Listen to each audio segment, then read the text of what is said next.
give it to you for that slide. Doesn't matter, we'll arrange it. So Yeah, let's start, I guess. Huh? Good morning. Good morning. We're with Framatome, and we are here to talk to you about engineering expertise and its essential element in doing long-term operation at plants as well as power uprates. So we're going to be going over a little bit of the motivation for installed base units to take these into consideration. Most importantly, we're going to talk about some case studies as well as the engineering expertise that needs to be brought to the table to have a successful implementation. And finally, at the end, we're going to talk about a future outlook.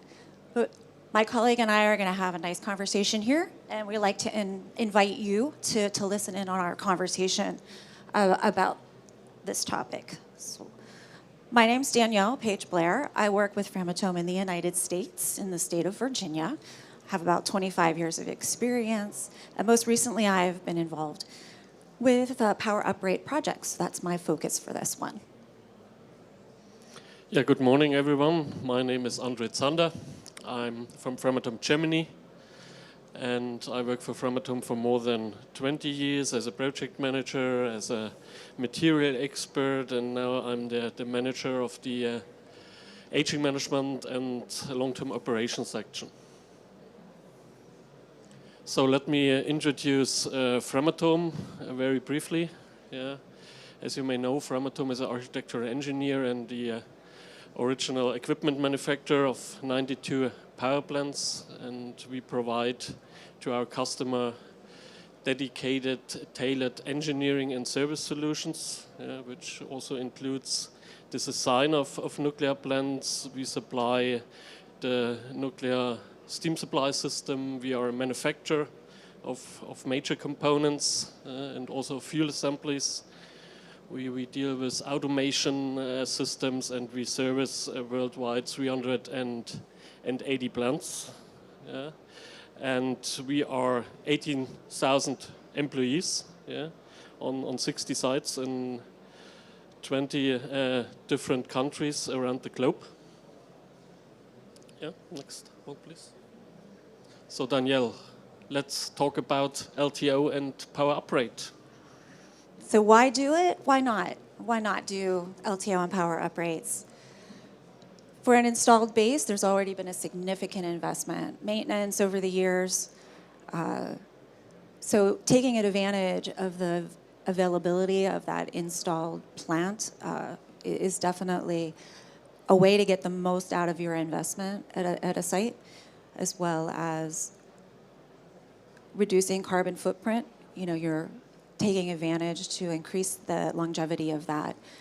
So for the power uprate, we'll increase the thermal and electrical power, putting more energy on the grid with the same investment. And for long-term operation, just continue to use best practices, increased and advanced technologies to ensure the safety of those units. Sandra, motivation. Yeah, what is the motivation and the economical benefit to go with a nuclear power plant into a long-term operation and also to increase the power? As you may know, around 70% of the nuclear fleet worldwide is older than 30 years, where nearly more than 30% of the fleet is older than 40 years. Yeah, most of the plants are already in long-term operation or in planning for long-term operation. And historically, we can say for sure to perform lifetime extension and also in combination with power uprate, it brings you the maximum return of invest for the plants instead of install new energy capacities with the same amount of capacity. Yeah. But Danielle, how's the situation in the US where the Inflation Reduction Act was signed into the law last year in August? Yes, it's a very exciting time in the U.S. right now. The passage of that legislation was a significant incentive to power operators across the U.S. to look into their existing fleet and ask that question: what is required to operate these plants longer, safer, more economical? So there's been a lot of challenge. But even prior to the IRA, they've been invested in these long-term operations. But these incentives, $15 per megawatt hour of existing power plant to keeping them on the grid. So it's a very important investment across, and the U.S. has recognized the importance of nuclear in their energy mix. But there are also technology neutral credits to increase capacity, as well as incentives to produce hydrogen with nuclear plants. So in addition to financial incentives, it's very clear that nuclear is reliable and provides a low-carbon energy source. The long-term operation ensures its sustainability, and the availability factor of plants in many regions is greater than 90%. And in fact, with weather-related scenarios that knock the power off the grid, nuclear is one of the most reliable. So for the low-carbon area, the graphic here, clearly demonstrates that nuclear has the lowest impact on carbon compared to all other of the energy mix, especially compared to coal. So areas of transition there are very important. And the diverse applications, hydrogen production, I've mentioned, cost effectiveness by investing in a current nuclear site. And it's absolutely necessary globally to help ensure commitments that were made in Paris. So Andre, tell us how far along the utilities are so far.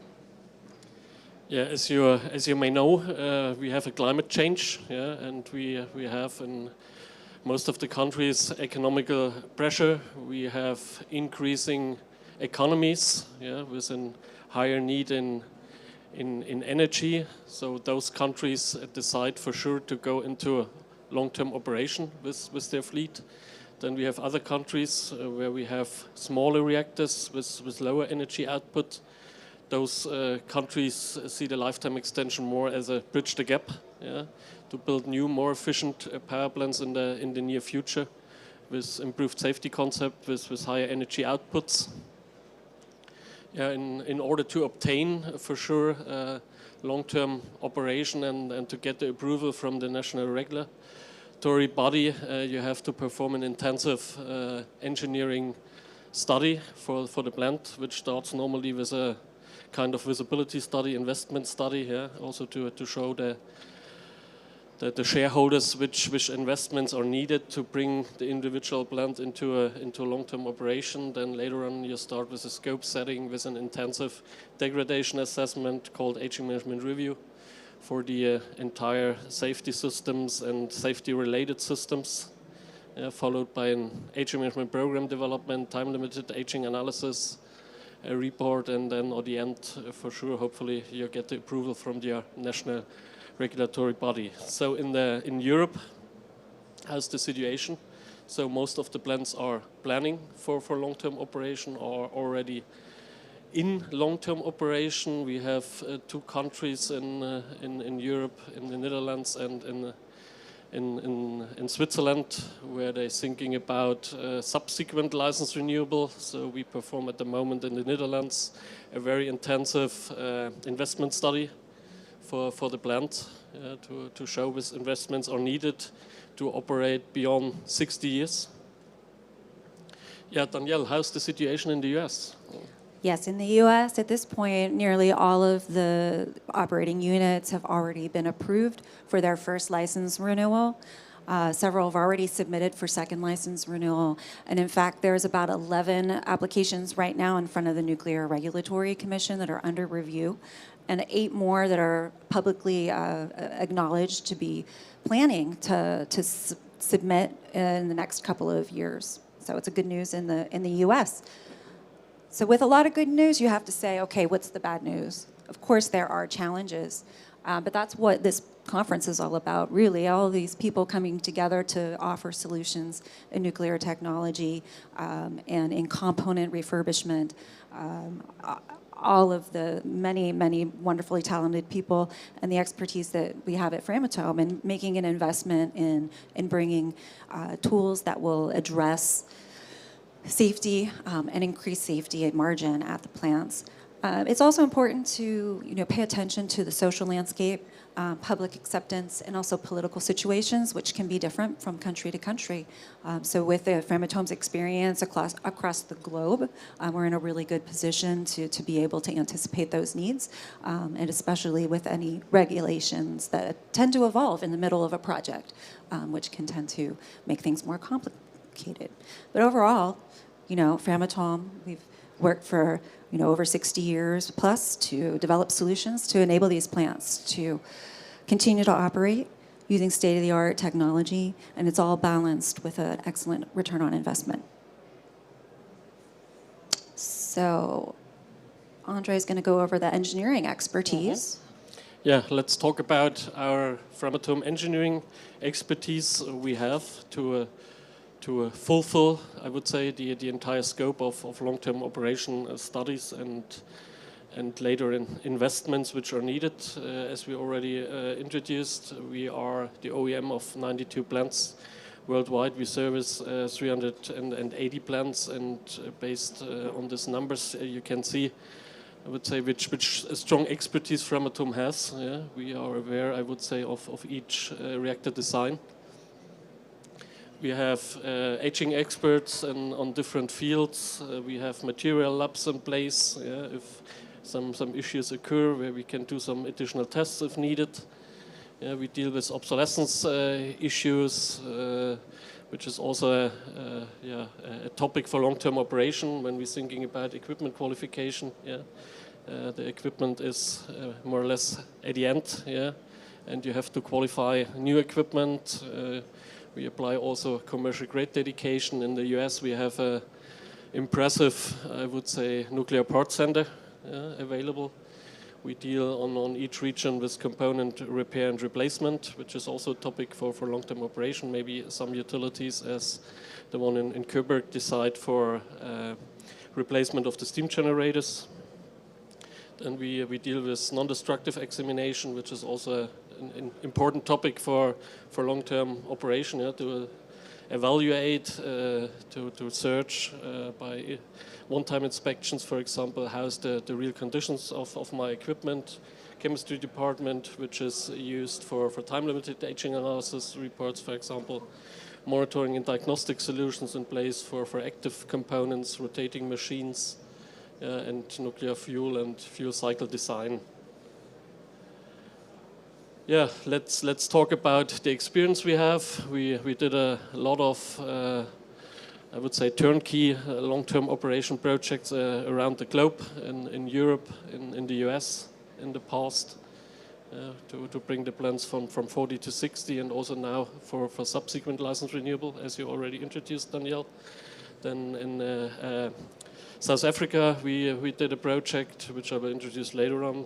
We support China and Russia with some additional projects in the past.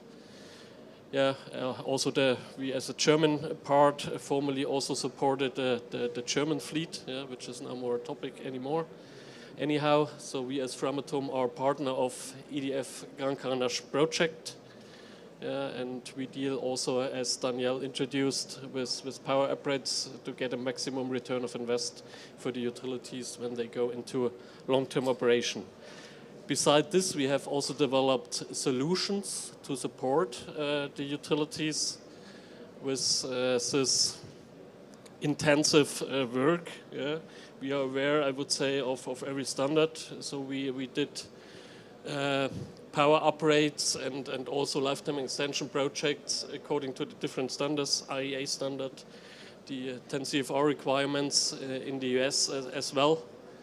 We have developed solutions to make the process more efficient with our COMSI software, for example, where we can do an automated degradation assessment over the entire cycle. That means for mechanical components, electrical INC components, civil structures, and so on. Then we have fatigue solutions in place where we measure transients with thermocouples, and have developed sophisticated evaluation methodologies, automated evaluation methodologies by simplified fatigue evaluation or more comprehensive fatigue evaluations follow the green function approach, for example.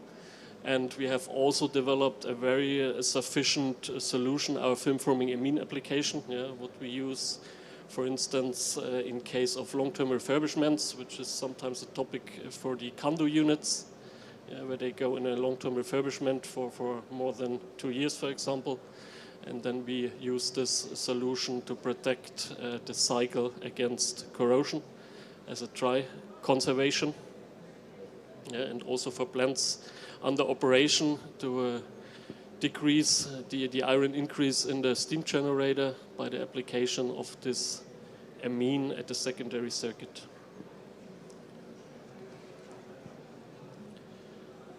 So, Daniel, what about engineering solutions for power uprates?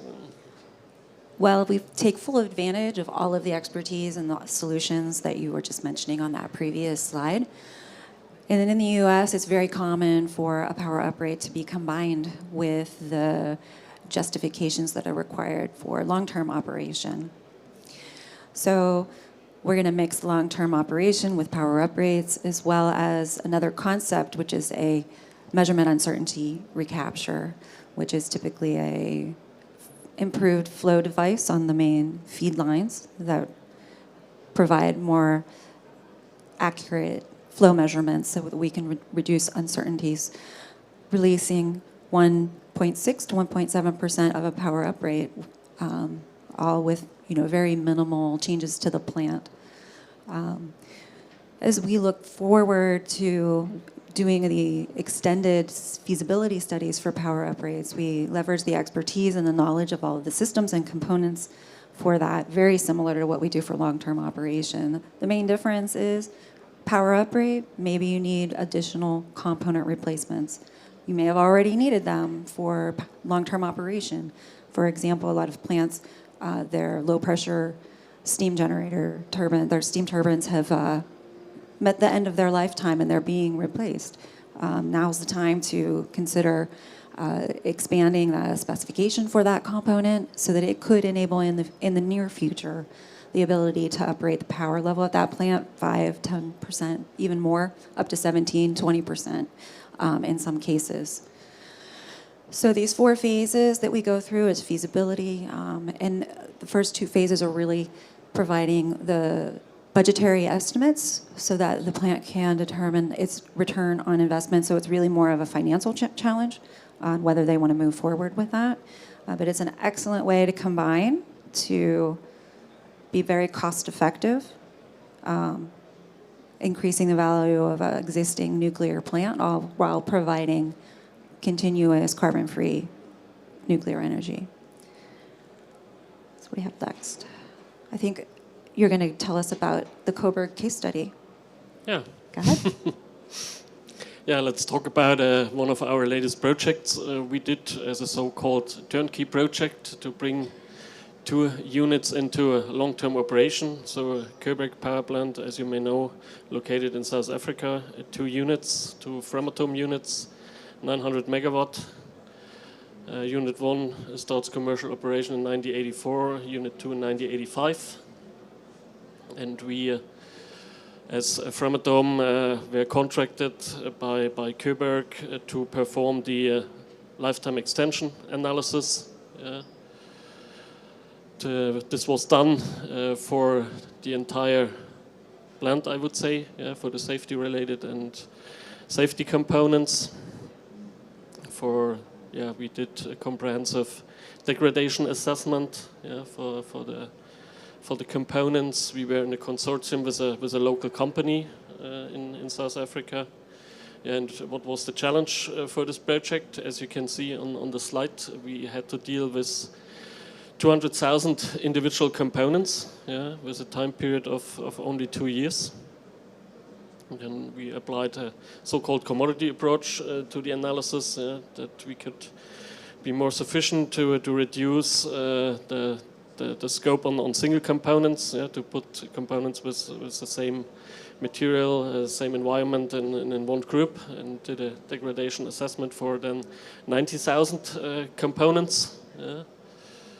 We generated in this time period of 2 years 38 reports which were submitted to the regulator at the end, and where the plant at the end got the approval. What about power uprate projects in the US? Yes, this one's been a lot of fun. This is within the last several years. We've been working on license renewal, measurement, uncertainty recapture, which have already been completed for this unit, which is a B&W designed plant. And B&W was acquired by Framatome 1989. So Framatome's the OEM for that unit. It's submitted its second license renewal application so far, and it is continuing to evaluate the financial feasibility of investing for a 10% power uprate, which would result in an additional, I think it's 86 megawatt electric to the grid for each of the units there. So right now we're in the second phase of the evaluation for that plant, which is a more detailed evaluation of component replacements and identifying the new technical specifications for replacements of components, such as the high pressure steam turbine, moisture separator reheaters. They're looking at replacing feed water heaters. They're looking at changes on the electrical side, upgrades to the electrical generator, upgrades and replacement of main transformers, and also changes to the electrical switchyard in order to handle the increased power output. So for the challenges for this plant, time is always a challenge. The first part of the feasibility study was completed in 6 months, and there's always continuous pressure to provide information as quickly as possible. On the component side, steam generator aging management has been one of their main concerns. They definitely want to go to the full 80 years that they're asking for a license renewal request. And they're also speaking, off the record that, if this plant can go to 80, why can't it go longer than that? So the aging management has helped challenge Framatome to provide and implement new methodologies to evaluate projections for steam generator wear management. Other challenges are ultimate heat sink challenges. Whether it's a cooling tower or it's a lake, that's definitely a challenge across the industry for the power uprates. But overall, it's an exciting project, and I'm really proud to be working with it so far. And I'm really looking forward to the future when they make that decision to go forward. And Andre's going to tell us a little bit more about the future outlook. Yeah. Okay. Thank you, Danielle. Yeah, we improve on the one side our techniques, what we have, and we also develop new products, new solution to the market, to our customers, as you can see on that slide. So I would highlight, I would say, not all of them, but what we did in the last developments are enhanced cooling technologies, full pool cooling technologies for our customers. Then we deal also with artificial intelligence, where we have initiated a large project on asset management, where we combine our monitoring solutions with artificial intelligence, that we have the capability nowadays to do automated predictions, for active component monitoring, for example. With this tool, you can see also a presentation on our booth on this issue. Yeah, and that brings us to the end, I would say. I hope that we could, both of us, gave you an impression what Framatome is doing on the field of power uprate in combination with long-term operation in the fleet in order to get the maximum return of invest of the plants. Yeah. And we really appreciate your time this morning. And Andre talked about so many of our different solutions and technologies. It's really hard to go into detail during this presentation. So we'll be in the break room after for anyone who has any questions. Or please come to our stand. We're in E114. And thank you very much.